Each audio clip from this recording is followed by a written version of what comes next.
All right. Here we go, back again on the other side of the coin.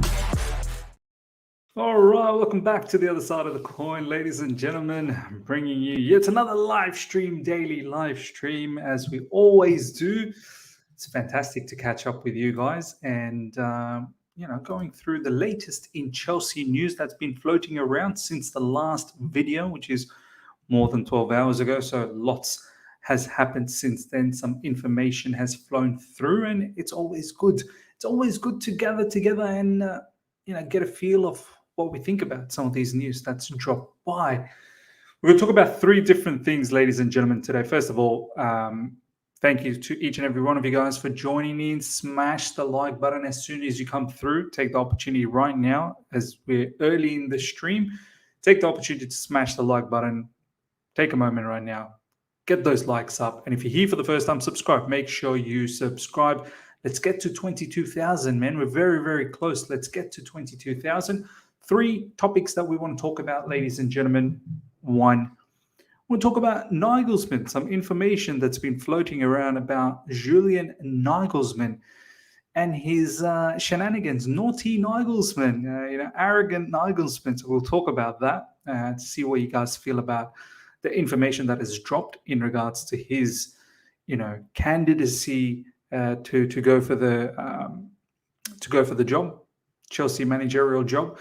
And we also want to talk about the latest update in regards to Mason Mount as well. Apparently, Todd Boehly spoke to him directly. There could be some sort of plan in regards to increasing his current contract by another year or two, just before, just so that Chelsea get some time in their hand so they can work something out for Mason Mount. So we'll talk about that and see what you guys think about that as well. And then, obviously, Pochettino, imminent. Looks like he's going to be the Chelsea manager. And he could possibly want someone like Mason Mount. And, I'm quite okay with that. Like, I can understand he could potentially play three-man midfield, and Mount could be a very important player for him. So why not? So we'll talk about that. And last but not least, of course, we will talk about Mauricio Pochettino. Looks like it's going to happen very, very soon. They just want to do some final rounds of conversation, some communication still left to go through in regards to, what the plan is for the squad, this, that, the other. So we'll talk about that. Arash, thank you so much for the super chat. CFC killing me this year. When does the pain end? Look, Arash, we've all gone through this particular pain this season, right? And I don't think this pain will end. I think this season will end in an abysmal manner. I don't really have any more expectation for the remaining parts of the matches that's going to happen, unless we get a managerial announcement prior to the Brentford game, which I don't think it's going to happen. The Brentford game's just around the corner.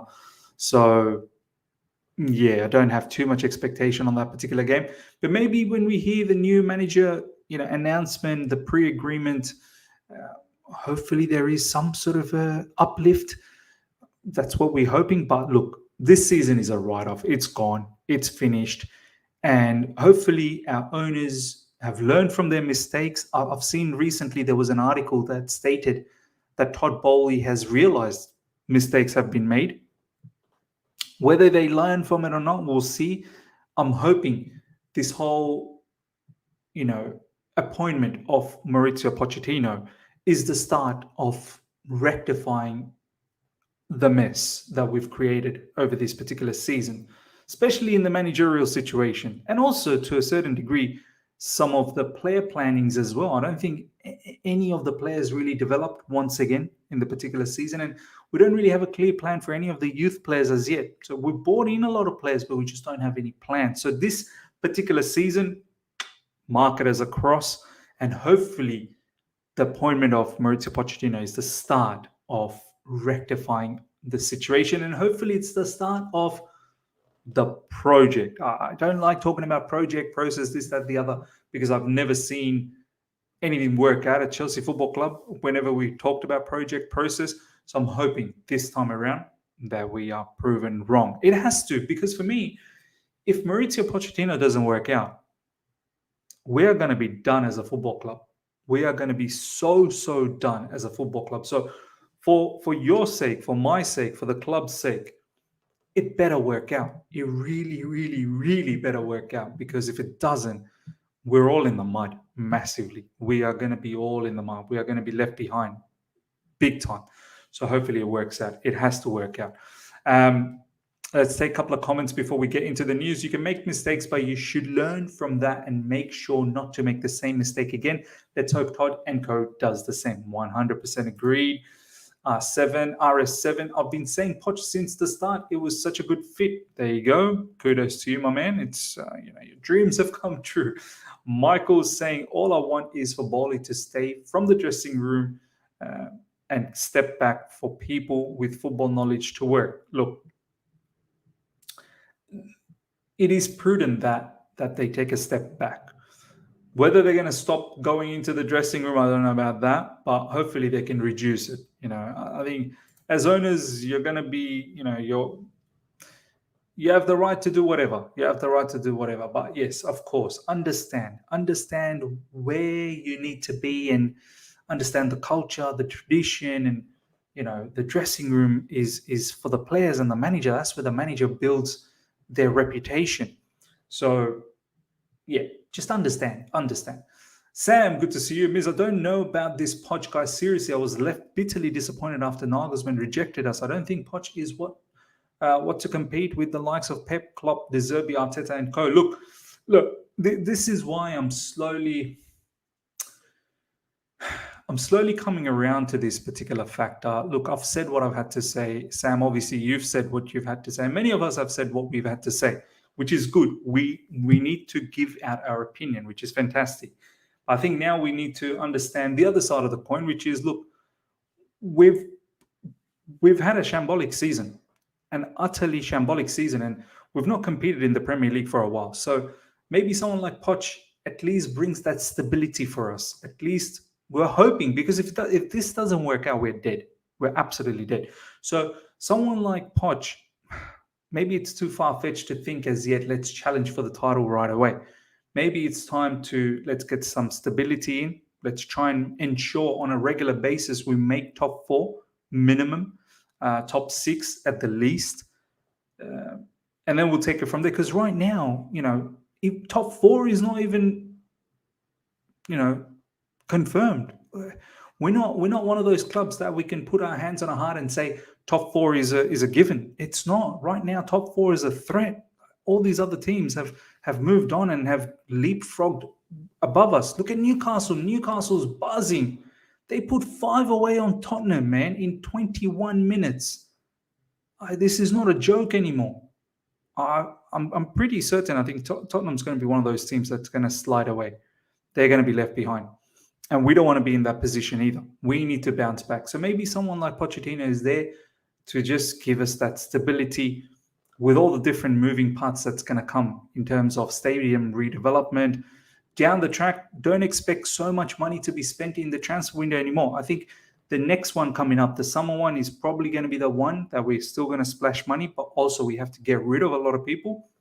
But after that, I think we need to be very, very conscious about where we are spending the money, who we're bringing in. I think this is why Pochettino has come in to stabilize the football club. So we play a certain brand of football so that we are regularly vying for European positions. Okay, let's get through the news, ladies and gentlemen. 256 of you guys are live right now after 9 minutes. First of all, before we go through the news, take the moment right now. Let's smash that like button, guys. Let's get those likes up to 100 immediately. And then if you're here for the first time, subscribe. Let's make sure we subscribe. 22,000 just around the corner. Let's do that. First up, sources disclosed that Julian Nagelsmann pulled out after having serious concerns over the recruitment process at Chelsea. So I think he's talking about the managerial recruitment process here. Nagelsmann was also understood to have been under the impression the job was his and talks were only a formality. Now, I don't know where this cockiness has come from Nagelsmann. And is it Christopher Vivell? Is it him that sort of gave him the impression that you're going to be the manager regardless of what the situation is. You're the front runner. Just come in, just wear your pajamas, whatever. Just rock up. At least rock up to the interview, and the job is yours. I don't get it. Like, I don't know how much of this is true or whatnot. Mike Keegan, there's a lot of people out there that are saying this is actually true. This is actually the vibe that was, perceived from Nagelsmann, apparently. And if it is true, that's strange. Like, look, Nagelsmann was never my first choice anyway. I was saying this all along, and some of you guys came after me. Some of you guys wanted Nagelsmann badly, and that's okay. That's all right. I wanted Luis Enrique. Luis Enrique was dismissed from the get-go because he was too demanding. Nagelsmann looks like he was a little bit cocky and arrogant. But yeah, I don't understand. I don't understand where this cockiness and this arrogancy has come from, because at the end of the day, I mean, there were other candidates. What made you feel that, you're it? There is no one else out there. Like, I don't see like, in terms of managerial credentials, I don't think Pochettino is below Nagelsmann. I think they're pretty much the same level. The thing that Pochettino probably has over Nagelsmann is at least Pochettino has managed in the Premier League. Now, that may mean something, that may not mean anything. I'm not one of those guys that's going to come out there, Pochettino has Premier League experience. There's a lot of managers that don't have Premier League experience that have done well. So I'm not putting that against Nagelsmann. What I'm saying is, if you were to compare, you'd say, well, not at least Pochettino has managed in the Premier League. Do you know what I mean? So I don't know why this cockiness from Nagelsmann, sort of where it's come from. And perhaps it's Christopher Vivell. Perhaps it is him. And it makes me think,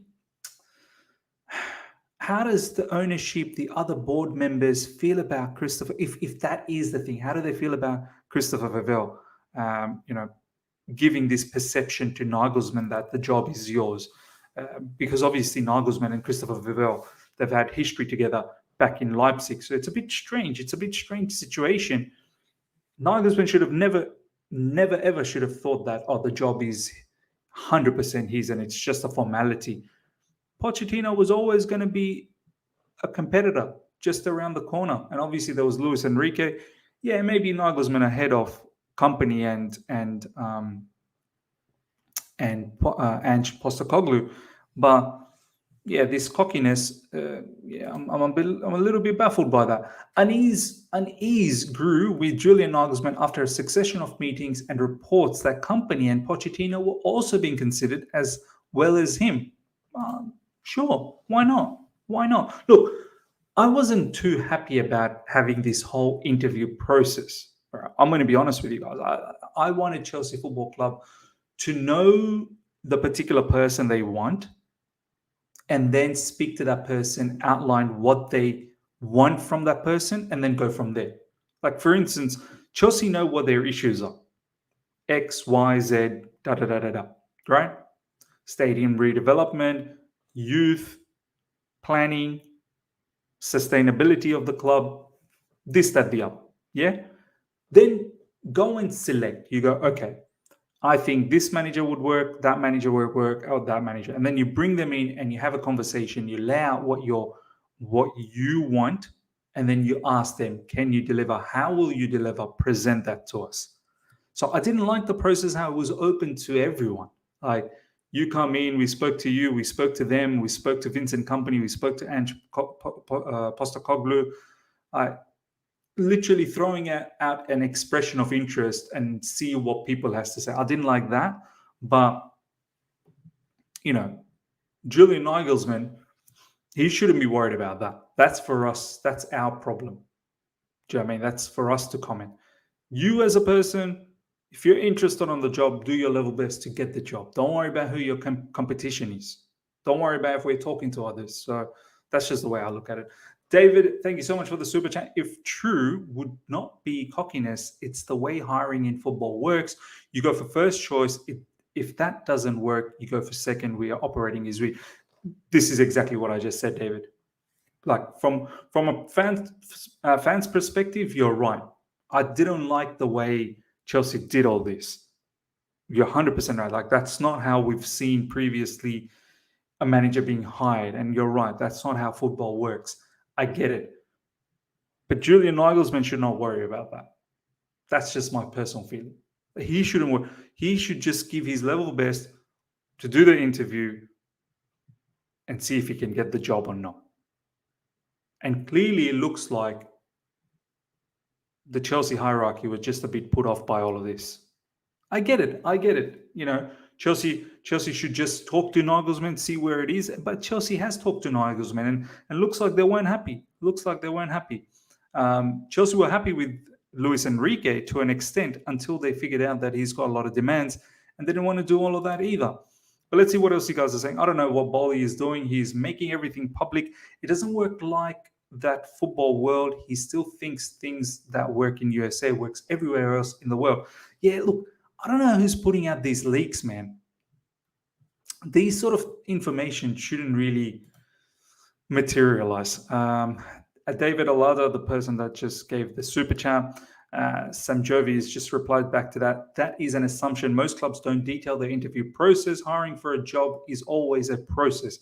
At this point, we are inclined to criticize everything Chelsea does. Look, once again, I understand what David's saying. I would have loved it if Chelsea just focused on one or two names and asked them directly what they can bring to the football club, as opposed to having like an open interest out, open forum for everyone, just come and apply.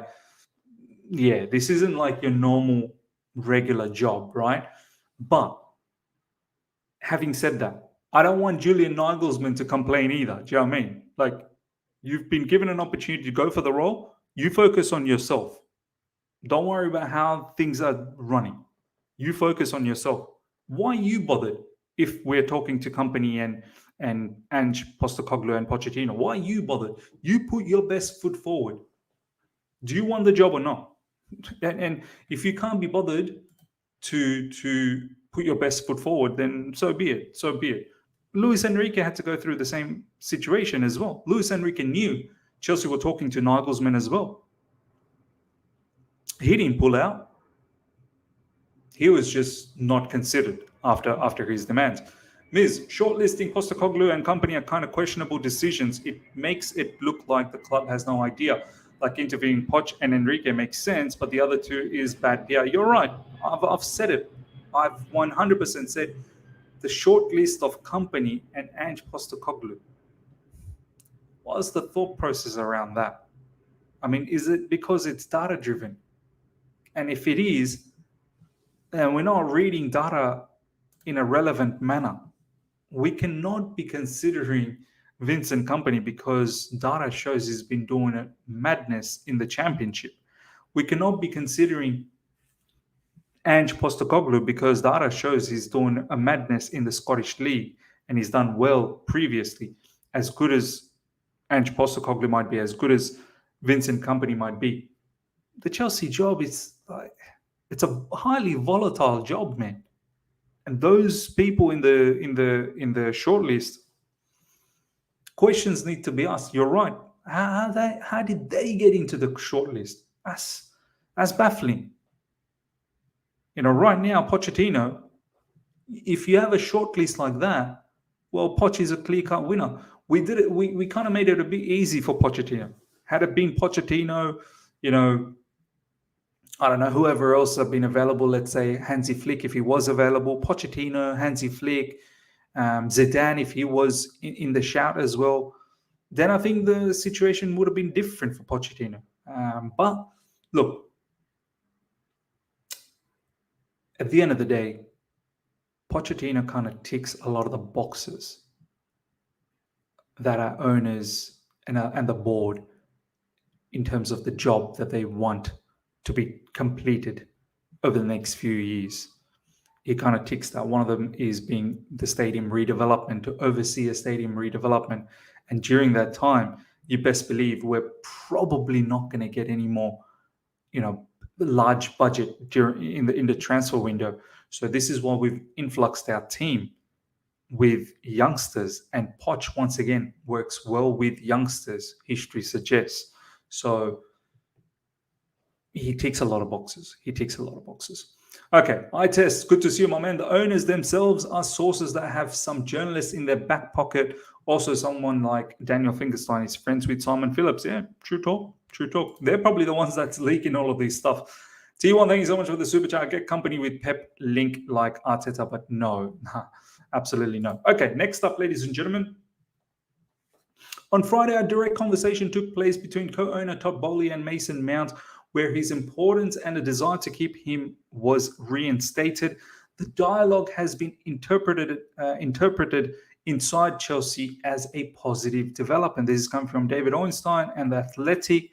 So I said this in my last video, that don't be surprised if Mason actually sticks around, signs a contract extension, and becomes a very important player for Pochettino. Pochettino could potentially play a three-man midfield, and he could work with Mason Mount. Look, I've always said I don't think Mason Mount is some sort of a rubbish player. No, not at all. I think he's got the skill set.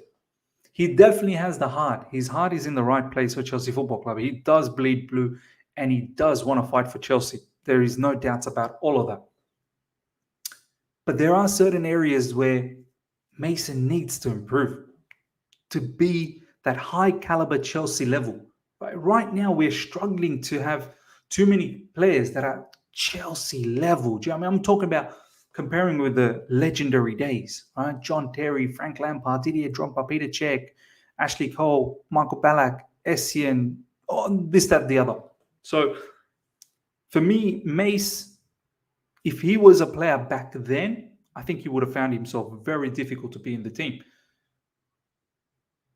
Right now, I think Mace has a good total package, but he needs to focus on a few things. The areas where I really want him to work hard on, his quickness. He's got to be quicker with his passing.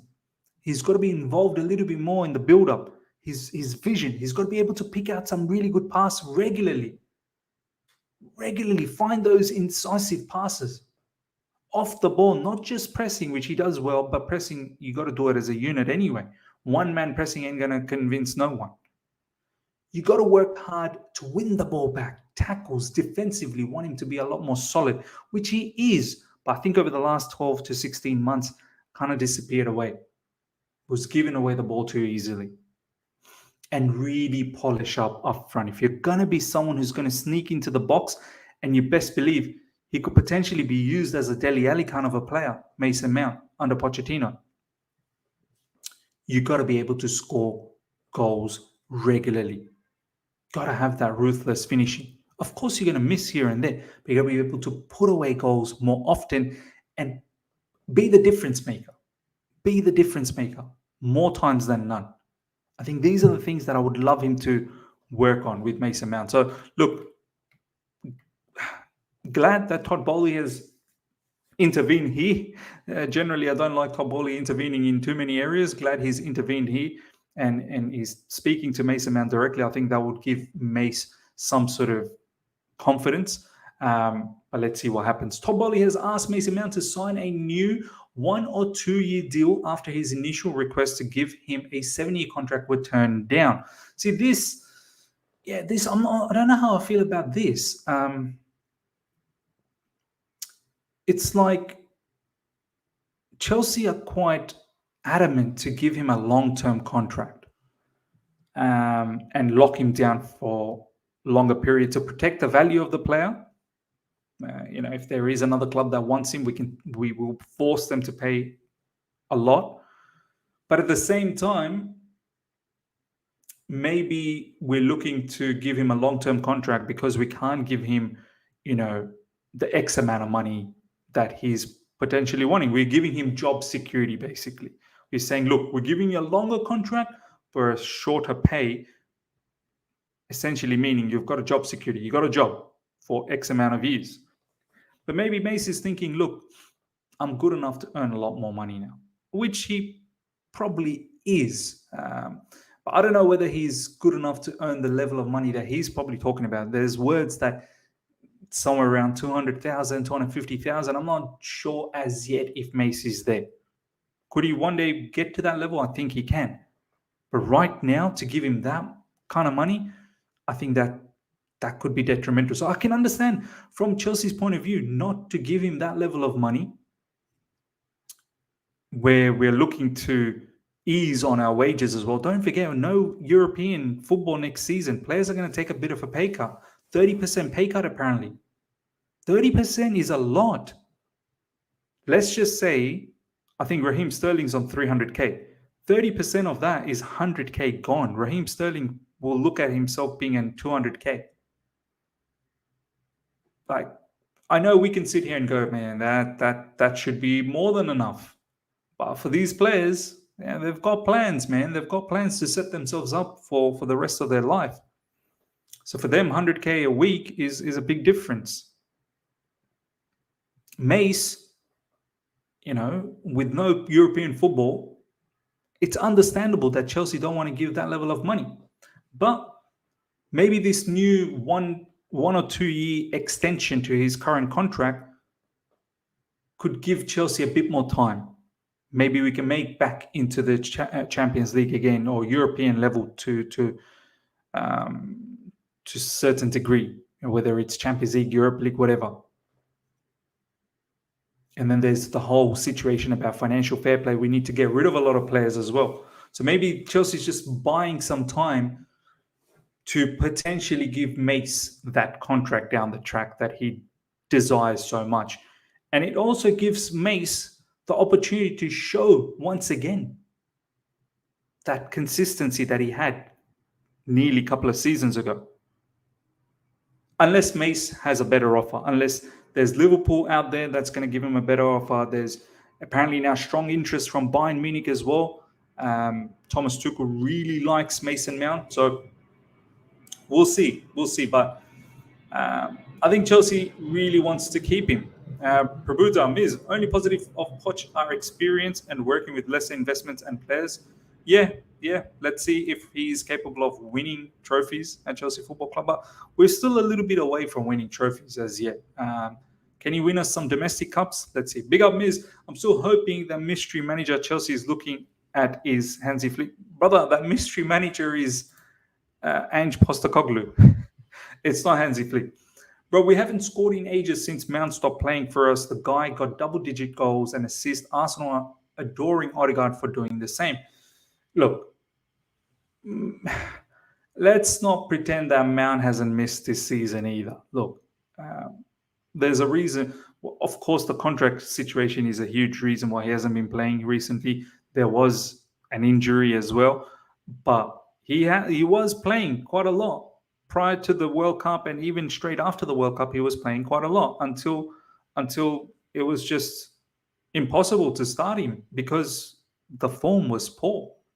So it's not as if he didn't play. He has played, much like everyone else. Everyone else had poor form as well. So he's not someone, the odd one out. So I'm not going to say that, look, because Mount hasn't been playing, we're not scoring. Mount was playing before and he didn't score either. I hope it all changes. I really do hope it all changes. Okay, we should sell Mount and Gallagher if we have progress. See Newcastle player, they are not hyped. If Mount bench, we don't want drama to break team again. Mount is on Messi or Mbappe or Haaland. Look, do you know what? I truly admire what Newcastle's been doing. Like, they've got a big squad as well, but you're right. Like, the team is just galvanized. They're just together. Do you know what I mean? They're just fighting for one another. Alan St. Maximin has, he's been benched for a long time. But yeah, there's been some little bits and pieces of rumors here and there that he's a bit disgruntled, but they're still continuing on. They don't allow for players to dominate the headline. It's a team. What Eddie Howe has done over there, Eddie Howe has done supremely well. To turn that football club around in 16 months, like literally when Eddie Howe came through, when the Saudis took over Newcastle, they were in relegation zone. They should have been relegated that particular season when we won the Champions League. I think that was the season, right? December 2021? Yeah, I think it might have been December 2021. Newcastle should have been relegated, but They came 10th. I think they ended up coming 10th. They really dragged themselves out of that, ended up coming 10th. And then this season, fantastic achievement. They're going to probably finish top 4. And the entire squad is just playing for each other. So, yeah, this is a very, very good comment. Calvin, big up Miz. Mount needs to be realistic that he hasn't been good and not worth world-class salary. Didn't we need his transfer fee to try and get FFP loss back to positive? Yeah, we probably still do, but I think we may be selling others. We may be looking at selling others. So look, as I've always maintained, I've actually got no problems about keeping Mason, but I do want to stress the fact that he has to improve. And maybe he could be a very important player under Pochettino. Next up, ladies and gentlemen, Chelsea hierarchy is stepping up its attempts to install a new head coach with Mauricio Pochettino now the firm favorite. Look, it is going to be him. I can't picture any other one of those shortlisted, candidates. I can't see how Vincent Kompany gets the role, and I really cannot see how Ange Postecoglou gets the role. It has to be Pochettino. He fits a lot of the check boxes. And for me, this is quite imminent now. This is going to happen. They're just going to finalize some conversations in regards to squad planning, this, that, the other, the budget, whatnot, what is expected.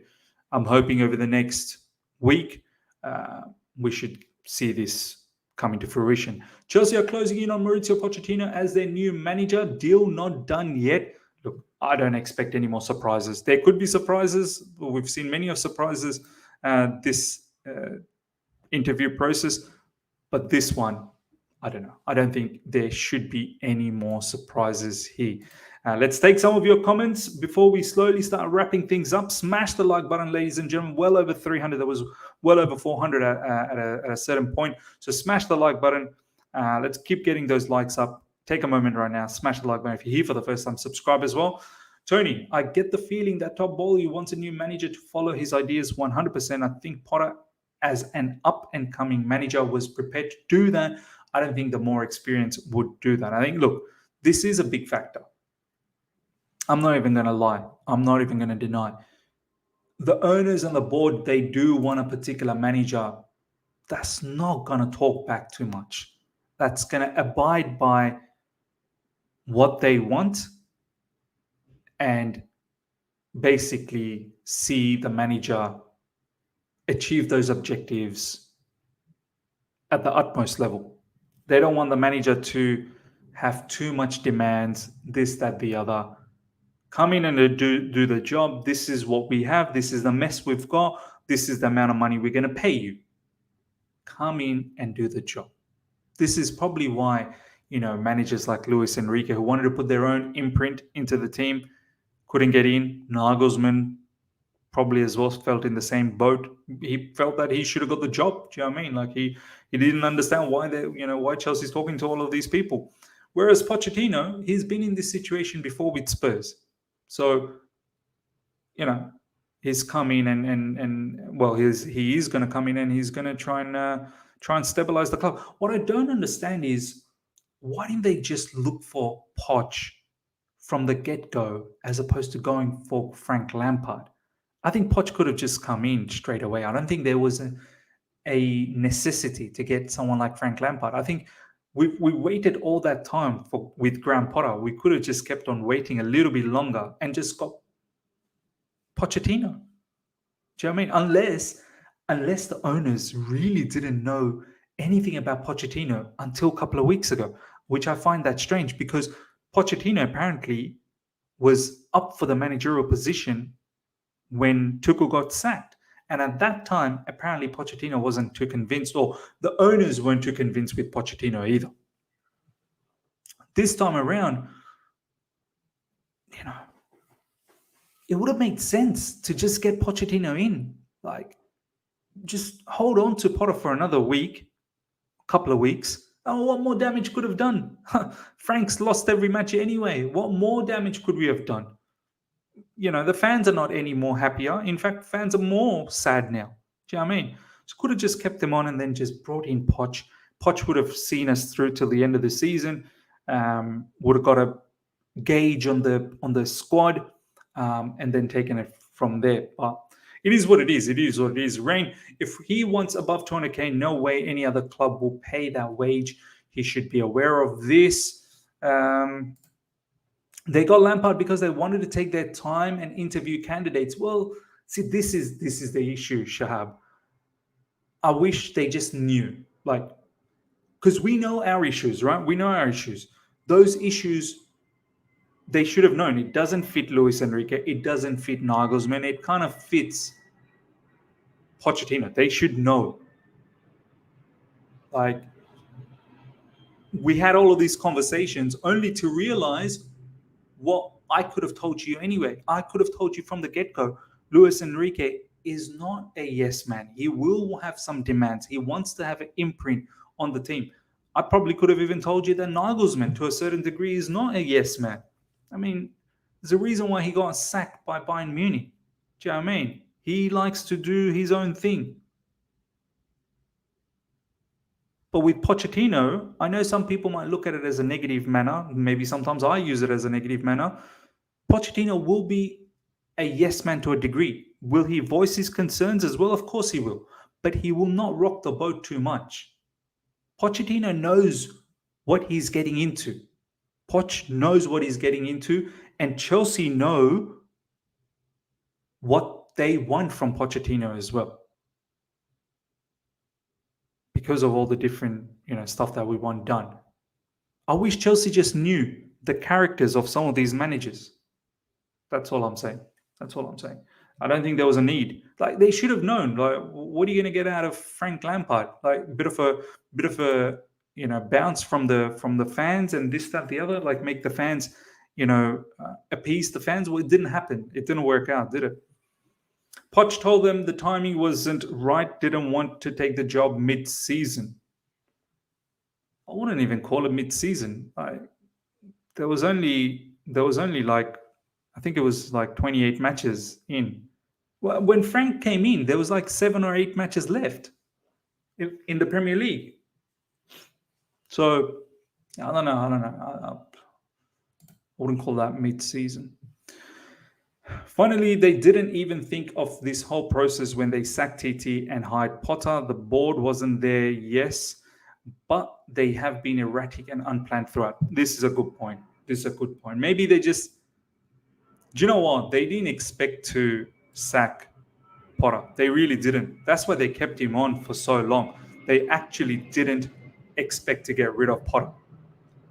This is why we're in the mess. Like, if they started the contingency plan from the Southampton game, that should have been alarm bells for the board, the owners. I think for the board it was. For Vivell, definitely it was.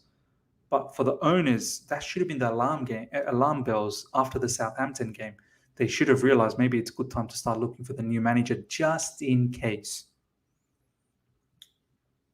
And surely enough, as time went on, we were proven right. The Potter just wasn't up to the mark. So by that time, the new owners and the board didn't have a contingency plan ready. So maybe that's probably why they had to go through the whole process. Eddie Howe is what I hope Poch will be for us next season. The cohesiveness and drive from that Newcastle team is remarkable. Simply remarkable. Simply remarkable. All right, we're going to wrap things up, ladies and gentlemen. Take a few more comments. Miz, do you think we can get any points to get to safety from relegation from West Ham playing well? Look, I don't think we're going to get relegated, but I think some of these teams will probably catch up on us. We're probably going to be 13th, 14th, maybe 15th. I don't think we're going to get relegated, though. I think Poch has a great track record at developing youth players: Coutinho, Mane, Kane, Rose, Son, etc. Yeah, true.